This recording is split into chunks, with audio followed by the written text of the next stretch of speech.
Lord Anaghadatta says about the 17th Guru, the dancing girl named Pingala. And His Holiness Lord Anaghadatta says there was a dancing girl named Pingala in the town of Videha. She was tired of looking for customers one night. She became hopeless. Then she was contented with what she had and then had sound sleep.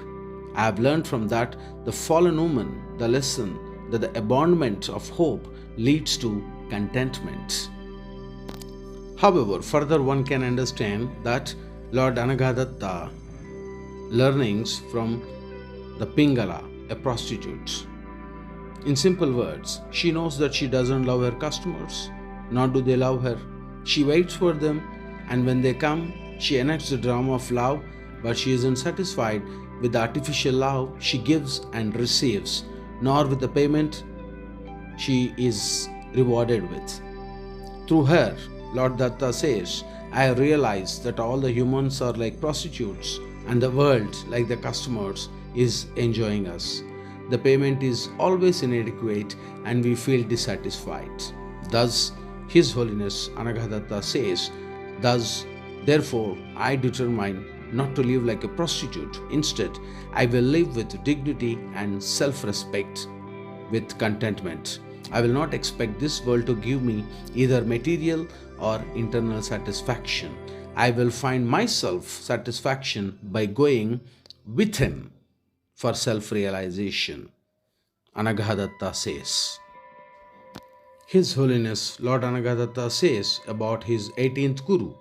The 18th Guru is a little bird who was flying with a worm in its beak. Larger birds flew after him and began to peck him. They stopped only when the little bird dropped the worm.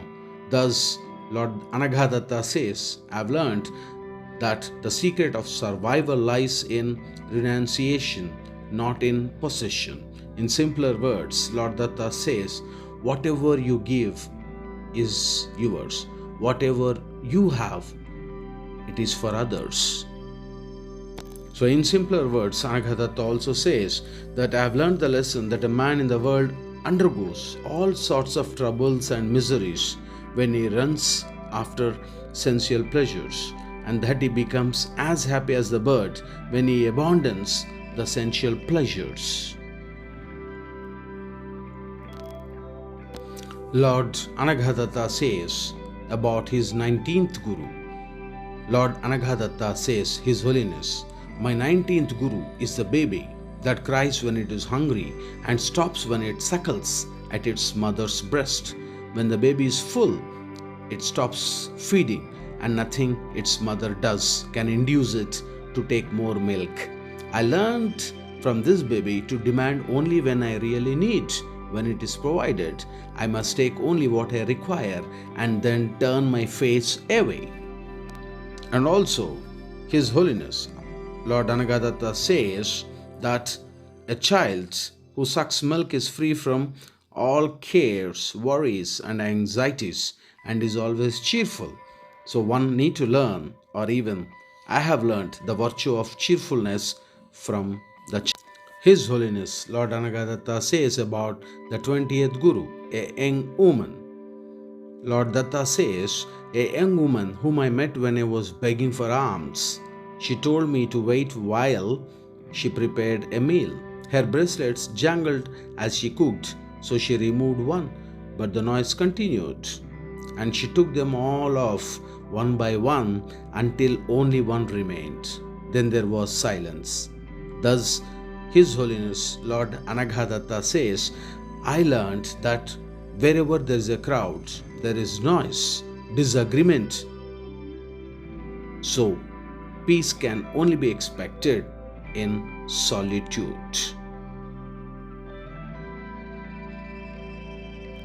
His Holiness Lord Anaghadatta says about his 21st Guru, a serpent. He further explains what he learnt. A serpent does not build its hole, it dwells in the holes dug out by others. Even so, an ascetic or a sannyasin should not build a home for himself. He should live in the caves and temples built by others. This is a lesson that I have learnt from the snake.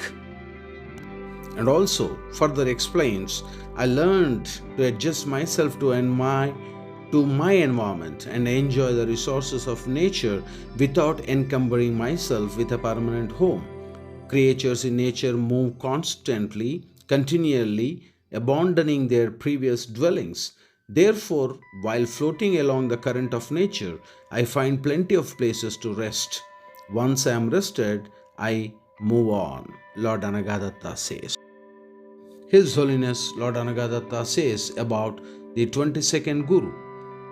Lord Anagadatta says, my 22nd Guru is the arrow maker, who was so absorbed in shaping his arrowheads that the king and his entire army passed nearby without attracting his attention. Thus I learned to be absorbed in the task at the hand, no matter how big or small. The more one pointed my focus, the greater my absorption, and the greater my absorption, the more subtle my awareness. The goal is subtle, it can be grasped only by subtle awareness. There is no safety to be found in the complicated webs of our actions. Further, he says.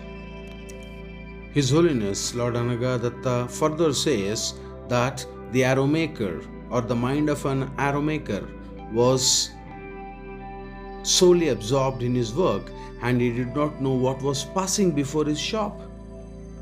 And that's what he says, His Holiness, the quality of intense concentration, focus of mind is very, very important, which I have learned, Lord Datta says. His Holiness Lord Anagadatta says about the 23rd Guru, the spider. He says, the spider pours out of its mouth long threads and weaves them into cobwebs. It gets itself entangled in the net of its own making. Even so, man makes a net of his own ideas and gets entangled in it. The wise man should therefore abandon all worldly thoughts and think of Brahman only. This is the lesson I have learned from the spider, Lord Anagadatta says. Further, he also says, there is no safety to be found in the complicated webs of our actions. Lord Anagadatta, His Holiness, says about the 24th Guru. Lord Datta says, my 24th Guru is the worm who was caught by a songbird and placed in its nest. As the bird began to sing, the worm became so absorbed in the song that it lost all awareness of its peril. Watching this little creature become absorbed in a song in the face of death reminded me that I too must develop the art of listening so that I may become absorbed in the eternal sound, the nada, the prana shakti that is always within me. So in simpler words, Lord Anagadatta says that I have learned from the bird and the worm, to turn myself into Atman by contemplating constantly on it, and thus to give up all attachment to the body and attain moksha or liberation. So by all means, listening to the 24 Gurus of Lord Sri Dattatreya, one can realize that the wisdom of this His Holiness Anagadatta Maharaja's learnings or wisdom flowed from his determination to keep the goal of life firmly fixed in his awareness, as well as from his ability to discover the lessons of life everywhere he turned. In other words, ethos of management, learning from environment, giving back to environment, protecting self without attachments, not only to increase productivity but also progress spiritually from nirvahana to nirvana. Jaya Gurudatta, Shri Gurudatta.